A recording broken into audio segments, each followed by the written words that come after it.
The movie, by the time they went to film the movie, the hotel had become so popular from the novel that they had trouble finding a time to film the movie, so they ended up filming the movie at a smaller hotel up in Oregon, but similar.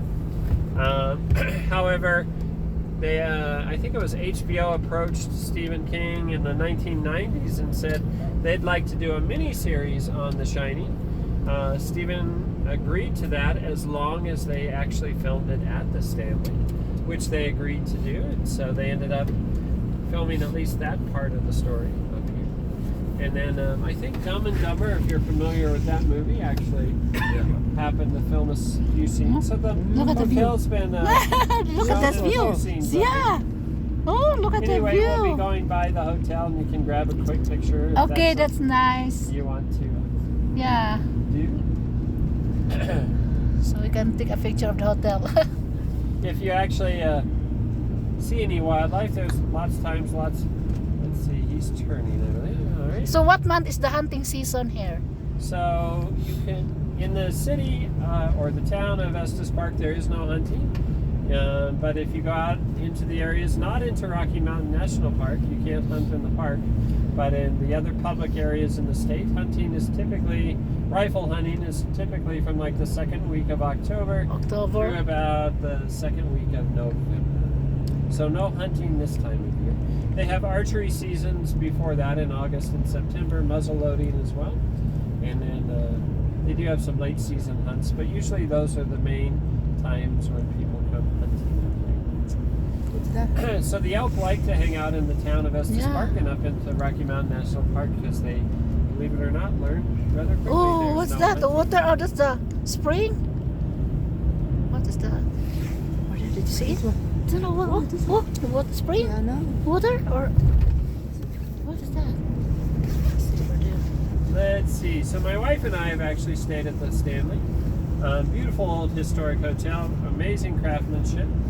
Went into the hotel. I went on the history tour, thoroughly enjoyed it. There's in fact a Stanley steamer right there in the main lobby. Dates back to 1908, I believe. My wife, on the other hand, went on the paranormal tour. Heard about all the typical apparitions that appear. There's apparently a maid that appears in the middle of the night in your room, cleaning your room. A lot of people wake up and see an apparition of a maid cleaning their room. And I'm thinking to myself, if I'm going to see a ghost, not a bad ghost to see, right? I mean, there could be a lot worse. And there's a musician, I guess, that died on the property. And so occasionally they see him playing in the music room. The pianos and such will just start playing. So lots of apparitions apparently still happen there. When it came time to sleep, I had no trouble sleeping. My wife, on the other hand, couldn't sleep at all. So you kind of see what you want to see up at the Stanley Hotel. Beautiful old hotel, though. Is open year-round now. Once it became popular from the novel, they ended up building lots of extra annex buildings on so they could allow more people to stay. And so the complex has gotten much bigger than the original buildings. The original buildings are still there, though, and we'll be driving by those shortly. So how many, the population here? Population of Estes Park in the wintertime, so permanent year-round residents, is about 20,000 each year. Okay.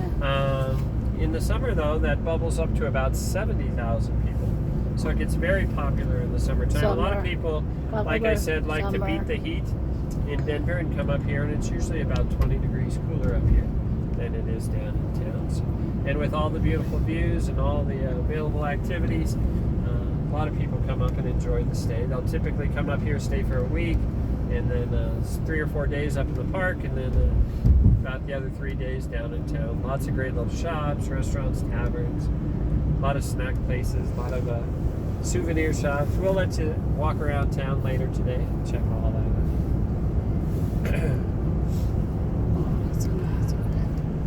out. Sip on your water, though, if you haven't done so recently. So Rocky Mountain National Park not only goes to the west of us here, which is off to our left, but it wraps Estes Park here onto the north as well. And so we're pretty well surrounded by the national park at this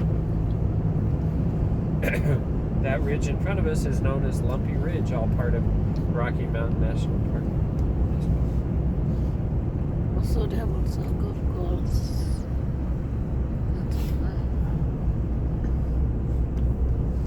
Homes up here tend to be more of the high-priced range. An average home up here typically starts in the several millions of dollars. This one here? What? Yeah, because people love the views and location. Yeah. Oh, And in fact, when you're the not tourist spot. when you're not staying in the home, you can rent it out. So a lot of the homes up here are registered as VRBOs or Airbnb. Oh. And they can rent them out for thousands of dollars each week in the summertime. So you have a property over here? No, I'd love that, but no, I don't. So F.O. Stanley had continued to be an inventor, even though he completed the hotel up here. Worked with the local town to bring electricity up here for the first time. Realized the potential of hydroelectric power with all of the water dropping, all the elevations. Helped the town put in the reservoir over here. Stuck the hydroelectric plant over here and brought electricity to Estes Park for the first time.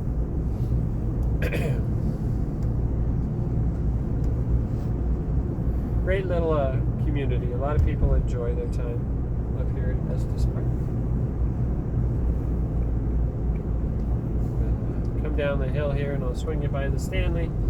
We'll head up into the park, enjoy our afternoon in the park, and then I'll bring you back and we can enjoy a late lunch here in Estes Park. Give you a little time to walk around and check it out. So there's no landslide happening over here? No? No landslide. So that mountain is really yeah, pretty stable. Yeah. I mean, occasionally avalanches from the snow, but that's more up in the park than it is here. So the hydroelectric plant's in front of us, the reservoir off here off to my right. It's actually now part of what's known as the Big Thompson Water Project. It's